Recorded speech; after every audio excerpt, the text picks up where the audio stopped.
स्वागत है दोस्तों आपके अपने YouTube channel Rajeev competitive class में। दोस्तों एक और नई वैकेंसी आ गई है जो आपका बिहार SCPS न्यू वैकेंसी 2024 है। जी हाँ दोस्तों, इसके टोटल हम देखने वाले हैं क्राइटेरिया क्या रहने वाला है, एज लिमिट क्या रहेगा, पैसा क्या लगेगा, टोटल की प्रोसेस क्या रहने वाली है, किस तरह से आपका मोड रहेगा और किस तरह से अप्लाई डेट, लास्ट डेट और किस तरह से अप्लाई करना है वो भी जानेंगे। तो आइए शुरू करते हैं। सबसे पहले देख लीजिए यहाँ पर इसका नाम है बिहार SCPS न्यू वैकेंसी, जिसे हम सोशल वेलफेयर डिपार्टमेंट वैकेंसी कहते हैं 2024 में। ये सभी जिलों में जिला स्तर पर बम्पर भर्ती आई है।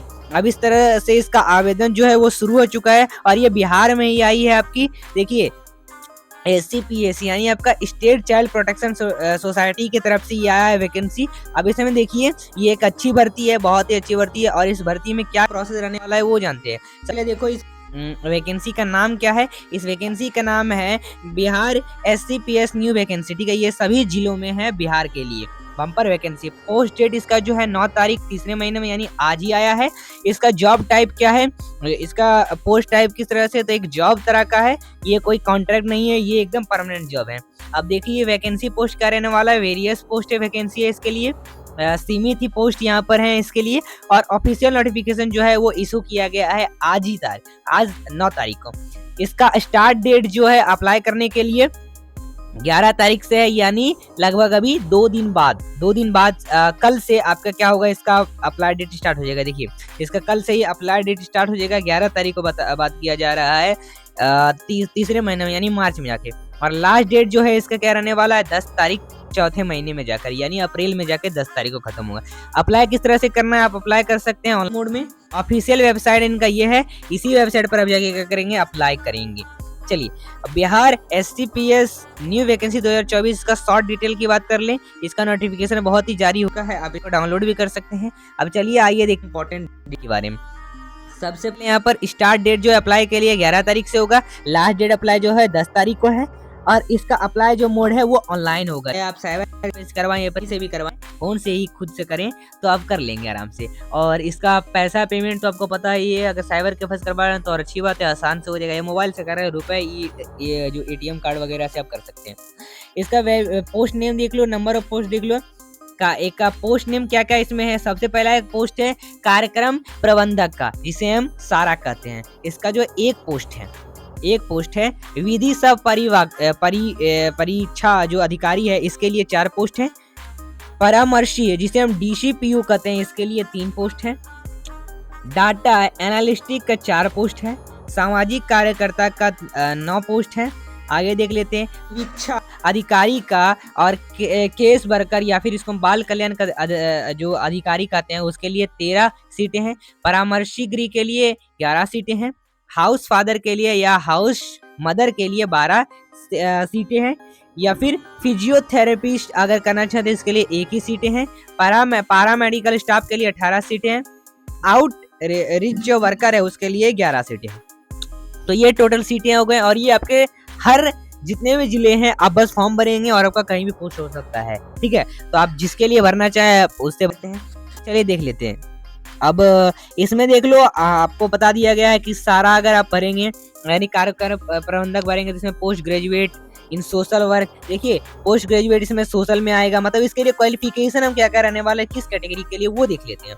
तो अगर कार्य प्रबंधक सारा के लिए अगर भरते हैं, आप पोस्ट ग्रेजुएट होना चाहिए, डिग्री होना चाहिए कोई सोशल वर्क में, या फिर आपके पास सोशियोलॉजी होना चाहिए, या फिर चाइल्ड डेवलपमेंट होना चाहिए, या फिर ह्यूमन राइट पब्लिक एडमिनिस्ट्रेशन होना चाहिए, या फिर फिजियोलॉजी, या फिर लॉ या public health community resource management from कोई रिकॉग्नाइज्ड यूनिवर्सिटी से। तो ये सब क्राइटेरिया है, तो अपने के हिसाब से आप जिसके लिए भरेंगे उसका आप क्राइटेरिया यहाँ देखते चलेंगे, या फिर आप इस लेके बात करते हैं।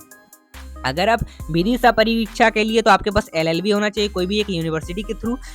DCPU के लिए करते हैं तो आप ग्रेजुएट होना चाहिए कोई सोशल वर्क में, सोशियोलॉजी होना चाहिए आपके पास, फिजियोलॉजी होना चाहिए, पब्लिक हेल्थ होना चाहिए, काउंसलिंग होना चाहिए किसी एक जो रिकॉग्नाइज्ड यूनिवर्सिटी है उसके, या फिर आपके पास PhD का जो डिप्लोमा होना चाहिए कोई काउंसलिंग में। ठीक है, और कम्युनिकेशन होना चाहिए। फिर डाटा एनालिटिक्स के लिए क्या रहने वाला है, इसके लिए ग्रेजुएशन होना चाहिए मैथमेटिक्स में, स्टैटिक्स में, इकोनॉमिक में, कंप्यूटर में, BCA में किसी यूनिवर्सिटी से, यूनिवर्सिटी। सामाजिक कार्यकर्ता के लिए आपको ग्रेजुएट चाहिए होगा, BA चाहिए सोशियोलॉजी चाहिए, सोशल साइंस कोई किसी एक रिकॉग्नाइज्ड यूनिवर्सिटी से।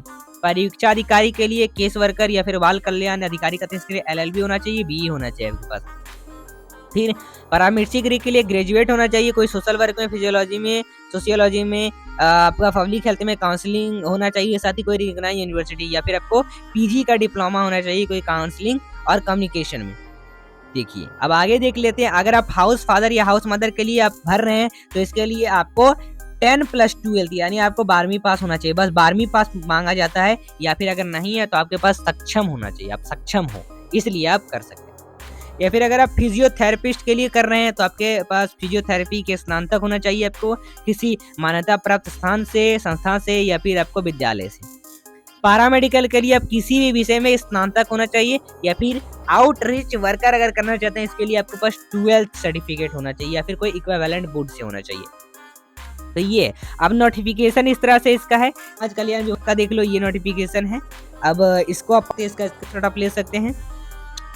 कैटेगरी वाइज देख लेते हैं, वेतन देख लेते हैं। पदनाम आपका सारा के लिए यूआर कैटेगरी के लिए 35,400 रुपए होंगे।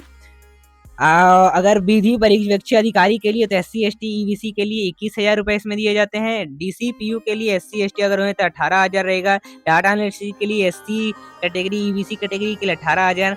सामाजिक कार्यकर्ता के लिए SC category, SC female category, ST category के लिए, तो ये सब सीटें के हिसाब से दी गई है, सीटें किसमें कितना है, ठीक है। चलिए तो देख लेते हैं हम यहाँ पर सीटें। अगर विधि परिवीक्षा अधिकारी के लिए SC कैटेगरी का देख लें तो 1 सीट है, ST के लिए 1 है और EBC के लिए 2 सीट है। 21,000 रुपए इसके पेमेंट। अगर आप सारा कैटेगरी के लिए देख लें तो UR के लिए बस आपका सीट है यहाँ पर 35,000 रुपए, एक ही सीट है UR के लिए यहाँ पर। DCPU के लिए SC कैटेगरी के लिए 1 सीट है, ST के लिए 1 सीट है, EBC के लिए 1 सीट है। 18,000 रुपए लगेंगे इसके, पेमेंट आपको मिलेगा, स्टार्टिंग पेमेंट है। डाटा एनालिटिक्स के लिए SC के लिए 3 सीट है, EBC के लिए 1 सीट है, कुल वेतन 18,000 है।